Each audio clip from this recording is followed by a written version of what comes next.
टैक्सील.com के YouTube channel पर मैं सीए सतबीर सिंह आपका स्वागत करता हूं। रेगुलर अपडेट के लिए आप हमारे चैनल को सब्सक्राइब करें, नोटिफिकेशन बेल को प्रेस करना ना भूलें ताकि जैसे ही हम कोई नया अपडेट डालें आपके पास इमीडिएटली यह अपडेट पहुंच जाए। सरकार ने जीएसटी की एनुअल रिटर्न के लिए फॉर्मेट्स को नोटिफाई कर दिया है। इसके लिए गवर्नमेंट ने central GST 8th amendment rule 2018 issue किए हैं और नोटिफिकेशन नंबर 39/2018 सेंट्रल टैक्स के द्वारा डेटेड 4 सितंबर 2018, जिसमें कि सरकार ने रेगुलर टैक्स पेयर के लिए जीएसटीआर 9 यानी कि एनुअल रिटर्न का फॉर्मेट नोटिफाई किया है और कॉम्पोजिशन टैक्स पेयर के लिए जीएसटीआर 9A का जो फॉर्मेट है एनुअल रिटर्न के लिए उसे नोटिफाई किया है। यह है जीएसटीआर 9 का फॉर्मेट, जहाँ पे कि आपको financial year, GST number, legal name और ट्रेड नेम भरना है। उसके बाद आपको आउटवर्ड और इनवर्ड सप्लाई की डिटेल जो आपने फाइनेंशियल ईयर में की है वो यहाँ पे फिल करनी है। उसके बाद आपने जो इनवर्ड और आउटवर्ड सप्लाईज और एडवांसेस फाइनेंशियल ईयर में किए हैं और अपनी जीएसटी के रिटर्न में डिक्लेयर किए हैं, उनकी डिटेल आपको यहाँ पे फिल करनी है। यहाँ पे आपने जो अनरजिस्टर्ड व्यक्ति को सप्लाई की है, रजिस्टर्ड व्यक्ति को सप्लाई की है, जीरो रेटर सप्लाई की है, स्पेशल इकोनॉमिक जोन यूनिट को सप्लाई की है या फिर डीम्ड एक्सपोर्ट किए हैं, वो यहाँ पे आपको डिटेल फिल करनी है। इसके बाद आपको उस एडवांसेस की डिटेल यहाँ पे देनी है जिस पे कि टैक्स तो पे कर दिया गया लेकिन इनवॉइस इशू नहीं की गई है, और उस इनवर्ड सप्लाई की डिटेल देनी है जहाँ पे कि जीएसटी रिवर्स चार्ज बेसिस पर पे किया जाएगा। उसके बाद क्रेडिट नोट्स और डेबिट नोट्स की डिटेल देनी है और उन सप्लाई की डिटेल देनी है जो कि आपने अमेंडमेंट के थ्रू जो है वो जीएसटी के रिटर्न में दिखाई हैं। इसके बाद आपको उस आउटवर्ड सप्लाई की डिटेल देनी है जिस पे कि ड्यूरिंग द फाइनेंशियल ईयर आपको टैक्स नहीं पे करना था और आपने जीएसटी की रिटर्न में डिक्लेयर की है, जैसे कि zero rater supply, SEZ unit को जो सप्लाई आपने की है बिना जीएसटी की पेमेंट के। इसके अलावा exempted supply, nil rated supply, non GST supply और वह सप्लाई जिस पे के टैक्स जो है रिवर्स चार्ज बेसिस पर रेसिपिएंट को पे करना था। क्रेडिट नोट्स की डिटेल, डेबिट नोट्स की डिटेल आपको यहाँ पे देनी है। इसके अलावा जो सप्लाईज आपने अमेंडमेंट के द्वारा दिखाई है जीएसटी के रिटर्न में वो आपको यहाँ पे देनी है। उसके बाद यहाँ पे उसका टोटल आ जाएगा और जो टोटल टर्नओवर है इंक्लूडिंग एडवांसेस वो यहाँ पे आ जाएगी। उसके बाद आपको इनपुट टैक्स क्रेडिट की जो डिटेल है वो यहाँ पे देनी है, यानी कि फाइनेंशियल ईयर में आपने जो जीएसटी के रिटर्न्स में इनपुट टैक्स क्रेडिट अवेल किया है, यहाँ पे आपको ध्यान रखना है कि जो जीएसटीआर 3B आपने फाइल किया है वहाँ पे आपने जो इनपुट टैक्स क्रेडिट डिक्लेयर किया है जीएसटीआर 3B के टेबल 4A में, वो यहाँ पे ऑटोमेटिकली पॉपुलेट हो जाएगा। यहाँ पे वर्ड ऑटो लिखा हुआ है, यहाँ पे ऑटोमेटिकली आ जाएगा। इसके अलावा आपको इनवर्ड सप्लाईज पे जो आपने इनपुट टैक्स क्रेडिट लिया है अदर देन रिवर्स चार्ज वो यहाँ पे दिखाना है। इनपुट्स का सेपरेटली दिखाना है, कैपिटल गुड्स का अलग से दिखाना है और इनपुट सर्विसेज का अलग से दिखाना है। इसके अलावा वह सप्लाई जो कि आपने अनरजिस्टर्ड पर्सन से ली है और रिवर्स चार्ज बेसिस पर आपने जीएसटी पे किया है उसकी डिटेल आपको सेपरेटली शो करनी है, इनपुट्स, कैपिटल गुड्स और इनपुट सर्विसेज की। और वह इनवर्ड सप्लाई जो कि आपने रजिस्टर्ड व्यक्ति से ली है और जिस पे कि रिवर्स चार्ज बेसिस पे आपको जीएसटी पे करना है वह आपको यहाँ पे देनी है इनपुट, कैपिटल गुड्स और इनपुट सर्विसेज के केस में, क्योंकि यहाँ पे आप उसका जो इनपुट टैक्स क्रेडिट है वो क्लेम कर पाएंगे। यहाँ पे आपको जो गुड्स आपने इंपोर्ट की हैं उसकी डिटेल आपको सेपरेटली देनी है इनपुट्स और कैपिटल गुड्स के केस में। इंपोर्ट ऑफ सर्विस की डिटेल आपको यहाँ पे देनी है excluding special economic zone unit से आपने जो सर्विस ली है उसे एक्सक्लूड करके। उसके बाद इनपुट टैक्स क्रेडिट जो आपने रिसीव किया है इनपुट सर्विस डिस्ट्रीब्यूटर से उसकी डिटेल आपको यहाँ पे देनी है। जो इनपुट टैक्स क्रेडिट आपने रीक्लेम किया है वह आपको यहाँ पे देना है और उसके बाद यहाँ पे टोटल आ जाएगा। उसके बाद ट्रेन 1 के अंदर जो आपने ट्रांजिशन क्रेडिट क्लेम किया है और ट्रेन 2 के अंदर आपने जो ट्रांजिशन क्रेडिट क्लेम किया है वो यहाँ पे आ जाएगा। इसके अलावा कोई और आईटीसी जो आपने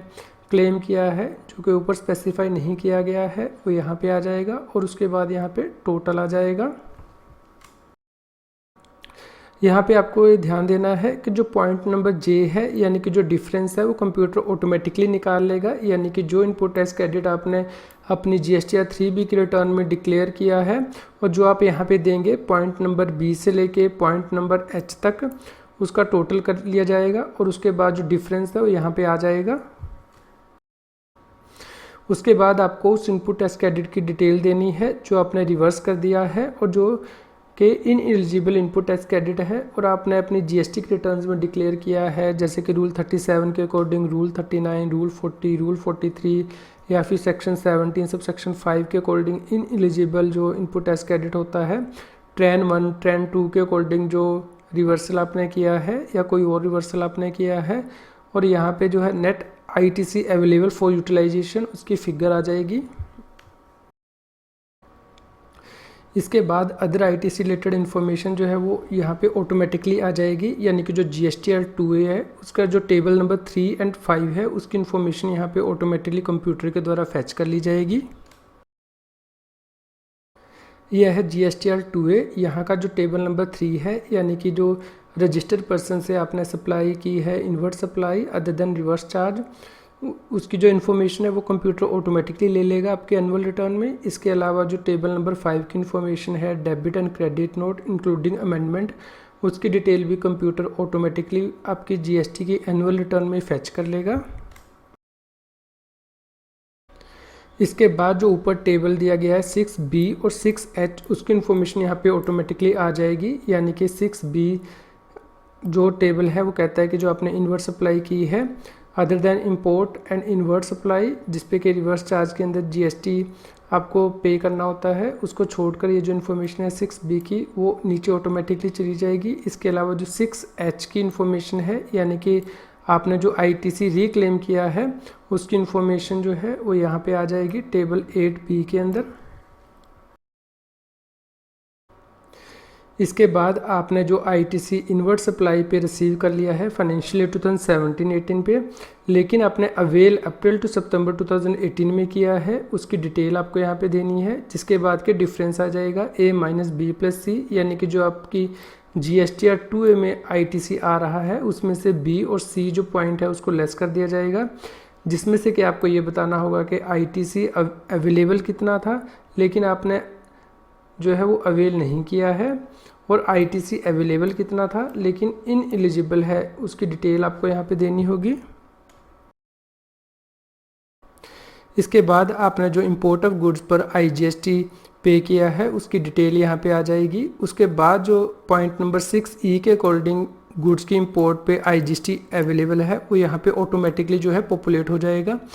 यानी कि यहाँ पे जो टेबल अभी हमने डिस्कस किया टेबल नंबर 6, यहाँ पे पॉइंट नंबर E के अंदर आप जब इंपोर्ट ऑफ गुड्स पर यहाँ पे आईटीसी भरेंगे तो वो यहाँ पे नीचे जो है वो ऑटोमेटिकली आ जाएगा यहाँ पे इस टेबल में।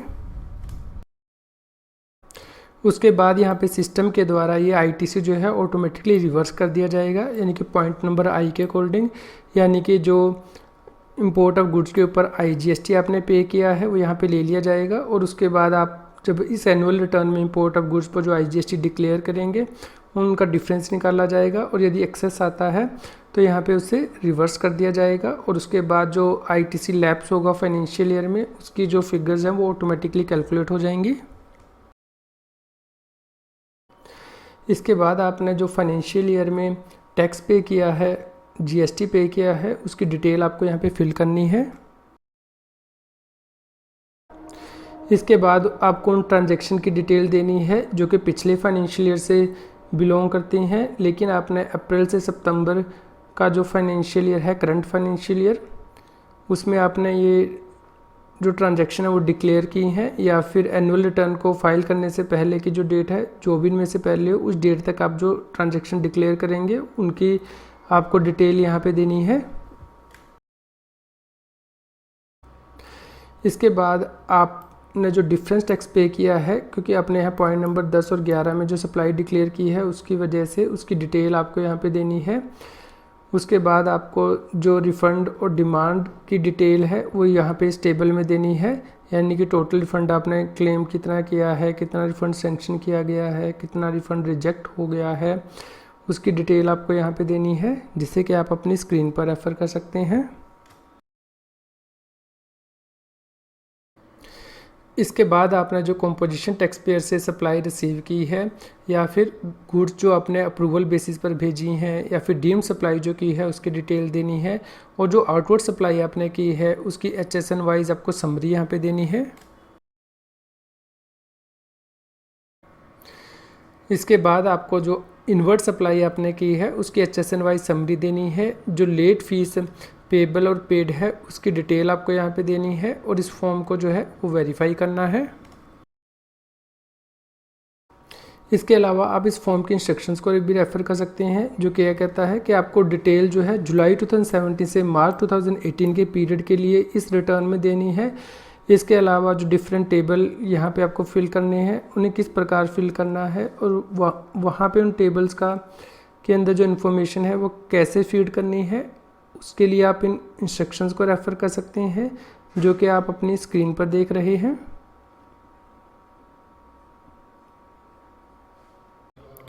आज की GST की न्यूज़ आपको कैसी लगी इसके बारे में हमें बताएं। लाइक करें और शेयर करें। जितना अधिक आप लाइक करते हैं और शेयर करते हैं उतनी ही अधिक हमें प्रेरणा मिलती है कि हम और भी अधिक अच्छी GST की न्यूज़ आप तक पहुंचा पाएँ। GST टैक्स और फाइनेंस के रेगुलर अपडेट के लिए आप टैक्सील की मोबाइल ऐप को गूगल प्ले स्टोर से डाउनलोड कर सकते हैं। इसका लिंक इस वीडियो के डिस्क्रिप्शन में भी दिया गया है। यदि आप GST से रिलेटेड रेगुलर अपडेट्स अपनी ईमेल आईडी पर मंगवाना चाहते हैं तो आप हमारे न्यूज़लेटर को सब्सक्राइब कर सकते हैं, जिसका लिंक इस GST न्यूज़ की वीडियो डिस्क्रिप्शन में भी दिया गया है। यदि आप हमारे प्रीवियस GST न्यूज़ को सुनना चाहते हैं तो आप हमारे चैनल की प्लेलिस्ट को रेफ़र कर सकते हैं।